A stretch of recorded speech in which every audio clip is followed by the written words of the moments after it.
Salut les filles, alors je vous retrouve dans une vidéo où, hélas, je redéclare la guerre aux boutons. Alors, je pense que vous le voyez pas énormément, parce que j'essaie de les camoufler au maximum. Je suis en train de refaire une routine un petit peu couvrance parfaite, parce que tous mes boutons sont revenus, maintenant que j'ai arrêté ma Jasmine, qui était mon traitement hormonal, qui me permettait de ne pas avoir de boutons.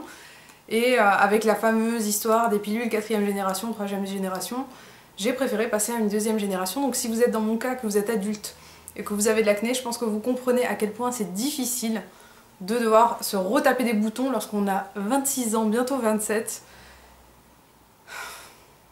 Alors au final, je vais reprendre ma lutte acharnée contre les boutons et vous montrer un petit peu ce que j'ai acheté, sachant qu'il y a des choses qui m'ont été prescrites par mon dermatologue, qui m'a d'ailleurs aussi represcrit du Effizinc. Personnellement, le zinc, je vois pas de grosse différence sur moi, même si j'en prends, histoire que ça me permette peut-être d'amenuiser un petit peu les dégâts qui pourraient être causés par ces problèmes hormonaux, sait-on jamais. Et pour le coup, il m'a prescrit un gel nettoyant de chez Iseak, de chez Uriage, pardon, et c'est la gamme spéciale peau acnéique, génial. Donc je suis passée d'une peau normale à sèche à une peau acnéique. Une nouvelle fois, et c'est vraiment très dur pour le moral, je vous assure. Alors j'ai aussi pris une crème, encore une fois de chez Uriage. Je sais pas si celle-ci m'avait été prescrite par mon dermatome, mais il m'avait prescrit une crème encore Uriage. Celle-ci c'est la K18, donc toujours Iseak, de la même marque. Et le principe c'est qu'elle est concentrée en AHA.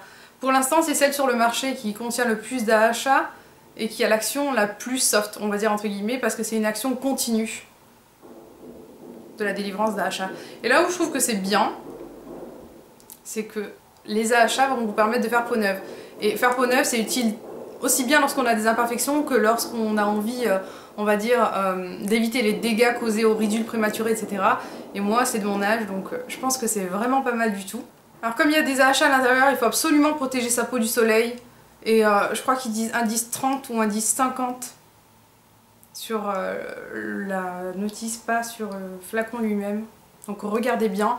Moi je pense que je vais changer ma crème protectrice solaire parce que la mienne, je l'avais eue dans une box. Je l'avais jamais utilisée, mais je pense que je vais vraiment en acheter une bien. Je vais regarder un petit peu sur les blogs ce qui se fait et ce qui a bonne réputation pour pouvoir le tester par la suite.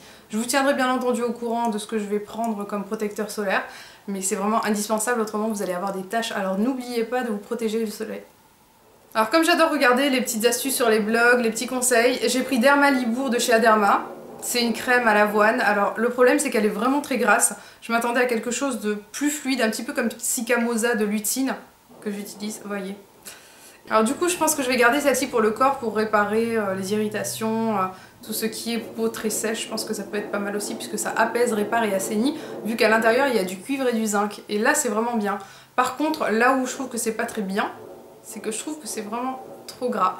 Alors je pense que je vais reprendre Cicamosa de Lutine que j'ai déjà, pour pouvoir l'appliquer localement lorsque j'ai des imperfections qui s'en vont, qui se dessèchent et pour ne pas avoir de cicatrices. Je suis repartie chez Lush pour prendre quelques produits parce que j'avais envie de refaire pousser mes cheveux et de faire gagner un petit peu de la longueur à tout ce qui m'a été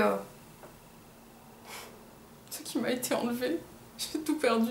Alors je me suis pris la grande menteuse, mais j'aime trop. J'aime trop ce produit.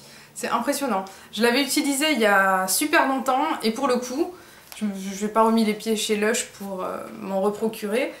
Et je n'en avais pas besoin vu que ma peau était, il faut le dire, hein, avec très peu d'imperfections. Maintenant que c'est terminé, je me suis repris. C'est un masque pour peau à imperfection, que ça soit normal à grasse. Donc c'est vraiment très vaste au niveau de la possibilité d'utiliser ce masque que j'ai utilisé hier d'ailleurs. Oh là là, le plaisir que c'était. Ça a une odeur incroyable, ça vous laisse une sensation de frais et en même temps c'est très doux. Vous n'allez pas avoir une sensation de picotement ou de choses dans ce genre là. Même si c'est de la menthe, même si c'est très frais, j'ai vu vraiment quelque chose qui m'a permis de donner un petit coup d'éclat à ma peau, on va dire, à court terme bien entendu, puisque j'ai de l'acné maintenant qui revient. Et que les imperfections, lorsqu'elles sont là, elles sont là. Et La seule chose à faire, c'est de patienter avec sa routine. Et là, je vais patienter. Et j'ai l'impression que c'est sur une note un petit peu triste que je vous laisse là dans cette routine. Mais vraiment, je pense que vous me comprenez lorsque je vous dis qu'avoir de l'acné à 26 ans, c'est vraiment pas cool. Et là, en fait, à chaque fois, je regarde avec le retour de la caméra mon front. Parce que c'est une catastrophe. Et que j'ai trouvé par contre une autre routine pour mon teint. Là, je suis vraiment ravie parce que j'ai retrouvé des produits qui me conviennent pour avoir une couvrance vraiment forte. Parce que récemment, la couvrance moyenne me suffisait, mais maintenant, il ne me faut plus la couvrance moyenne à certaines zones, hein. C'est pas possible. Je pense que lorsque vous allez voir certaines photos ou vidéos des beautycons, vous allez vous dire, la pauvre. Et franchement, moi aussi je me suis fait de la peine, tant au niveau de mes cheveux que de ma peau. Mais bon, c'est pas grave. Alors une fois que j'aurai testé tout ça, je vous en parlerai dans tous les détails. J'espère que ça a pu vous aider, un petit peu dans vos choix peut-être pour tester ce genre de produit. Je vous fais des gros bisous et je vous dis à très très vite. Ciao.